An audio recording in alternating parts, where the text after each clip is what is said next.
लेखिका की परदादी जो है को संसार के लेख से हटकर चलने का शौक था। उन्होंने लेखिका की माँ के लिए लड़की की मन्नत मांगी। भगवान ने उनकी ऐसी सुनी कि एक के बाद एक 5 लड़कियां हुई। परदादी के विषय में यह प्रसिद्ध था कि भगवान उनकी जरूरत सुनता है। उनकी मन्नत का कारण लोगों को समझ नहीं आया, अतः वह रहस्य बनकर रह गया। लेखिका की माँ जी परदादी का प्रभाव इतना अधिक था कि एक चोर का भी हृदय परिवर्तित हो गया। एक बार की घटना है कि जब घर के सभी लोग घर से बाहर एक बारात में गए हुए थे तो लेखिका की माँ जी शोर शराबे से बचने के लिए दूसरे कमरे में जाकर सो गई। तभी चोर सेंध लगाकर उसी कमरे में घुस गया जिसमें माँ जी सोई हुई थी। माँ जी ने पूछा, कौन? चोर बोला, जी मैं। माँ जी ने उससे पानी पिलाने के लिए कहा और अपना खाली लोटा उसे पकड़ा दिया। कुएं से पानी भरने के लिए कहते हुए उन्होंने उसे हिदायत दी कि लोटे के मुंह पर कपड़ा कसकर बांधियो और तरीके से छानियो। यह सुनकर चोर घबरा गया। वह अक्का बक्का यानी घबरा कर पानी भरने चल दिया। चोर कुएं से पानी लेकर आया। माँ जी ने आधा लोटा पानी खुद पिया और आधा चोर को पिला दिया। उसके बाद माँ बेटे का संबंध बना लिया और कहा कि अब तू चाहे तू चोरी कर या खेती कर। चोर उसी दिन से चोरी का धंधा छोड़कर खेती करने लगा। अब देखिए इसमें क्या कहते हैं, लेखिका की जो परदादी थी वो अपने परदादी के बारे में बताते कि मेरी परदादी जो थी वो संसार से बहुत ही हटकर थी। उनको देखिए शौक क्या था उस समय में, कह रहे कि उन्होंने यानी लेखिका की जो परदादी थी उन्होंने क्या की थी, भगवान से मन्नत मांगी थी कि मुझे भगवान क्या दे, लड़की ही दे। और एक लड़की ना होकर बल्कि मेरी परदादी की 5 लड़कियां हुई। कहते कि मेरी परदादी के विषय में जो है कहा जाता है कि वो भगवान उनकी जरूर सुन लेता था, उनकी मन्नत जरूर पूरी करता था। तो ये क्या है, एक रहस्य है, कह रहे हैं अभी तक। लेखिका की जो परदादी थी वो कहते कि उनका इतना प्रभाव था कि एक बार एक चोर जो था उसका हृदय परिवर्तन ही उन्होंने कर दिया। कैसे कि एक बार जब ये घटना घटी तो उस समय सारे घर के लोग जो थे एक बारात में गए हुए थे। तो उस शोरगुल से बचने के लिए कहते कि मेरी परदादी ने जो है एक कमरे में जाकर वो सो गई। तो कुछ देर बाद वहां एक चोर आया और तो माँ ने परदादी ने बोला उस चोर से कि तुम जो है मेरे को पानी पिलाओ। तो उसके हाथ में खाली लोटा पकड़ा दिया और कहा कि जाओ कुएं से पानी भर के लाओ और ध्यान रखना कि लोटे का मुंह जो है कपड़े से कसकर बांध देना और पानी को छान कर लाना। तो वह चोर घबराकर जो है कहाँ चला गया, कुएं में पानी लेने चला गया और वैसा ही उसने किया। तो जब वो पानी लाया तो परदादी ने जो है आधा पानी खुद पिया और आधा पानी उस चोर को पिलाया और फिर बोले कि तू चाहे अब चोरी कर ले या तुम खेती कर लो, खेती का धंधा करो। तो चोर जो है उसी समय से उसने चोरी करना छोड़ दिया और खेती का काम शुरू कर दिया। लेखिका के घर का वातावरण, लेखिका के घर में सभी को निजी स्तर पर अपने तरीकों से जीवन जीने की छूट थी। किसी की चिट्ठी भी कोई दूसरा नहीं खोलता था और ना कोई किसी से पूछता था कि उसमें क्या लिखा है। इन्हीं सब कारणों से लेखिका और उसके 3 भाई बहन लेखन के क्षेत्र में प्रवेश कर पाए। अब लेखिका बोलते कि हमारे घर का वातावरण कैसा था कि हमारे निजी स्तर पर जो अपने तौर तरीके थे जीवन के उसमें हमको सबको छूट थी।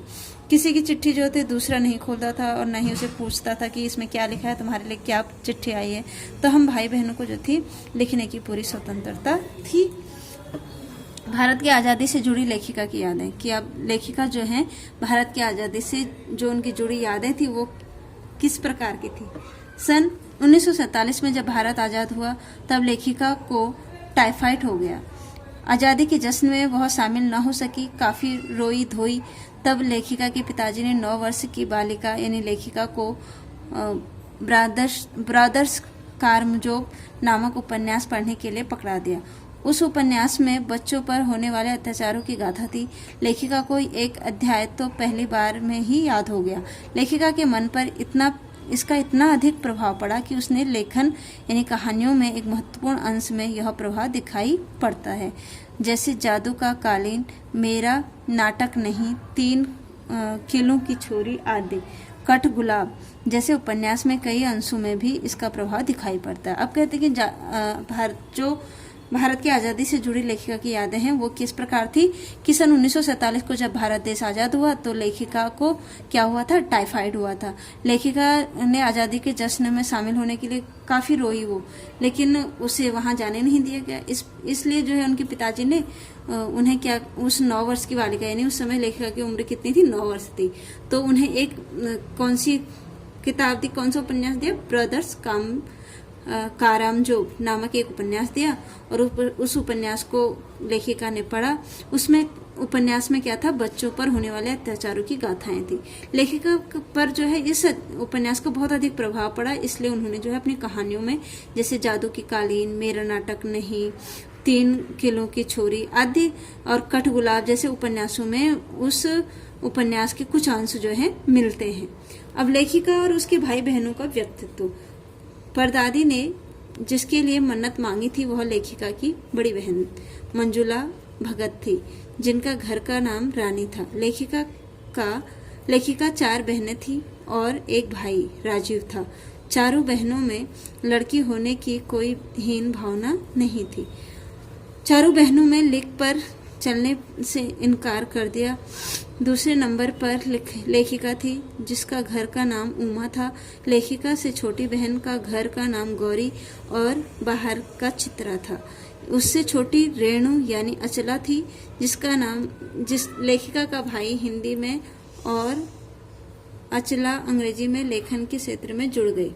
लेखिका की सबसे छोटी बहन रेणु का स्वभाव विचित्र था। वह स्कूल से वापसी में गाड़ी में बैठने से इनकार कर देती थी। वह विशेष प्रकार की दबंग और स्वायत्त थी। वह अपने अनुसार जीवन जीना जानती थी। उसका सोचना था कि थोड़ा सा रास्ता गाड़ी में बैठकर तय करना सामंतशाही मानसिकता का प्रतीक है। इसी तरह वह बीए की परीक्षा न होने की जिद पर अड़ गई। पूछती कि पहले मुझे बताओ कि परीक्षा देने का क्या फायदा। सभी ने अपने अपने एक तरीके से खूब समझाया, किंतु वह न मानी। अंत में पिताजी ने आदेश और इच्छा को मानने के लिए उसे बाध्य होना पड़ा। जैसे तैसे उसने बीए पास किया। सच बोलने में वह माँ से भी आगे थी। एक बार बचपन में जनरल थिमैया को पत्र लिखकर उसका फोटो मंगवा लिया।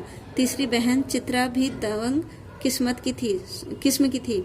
स्वयं पढ़ने में कम और औरों से पढ़ने में अधिक रुचि लेती थी। इसलिए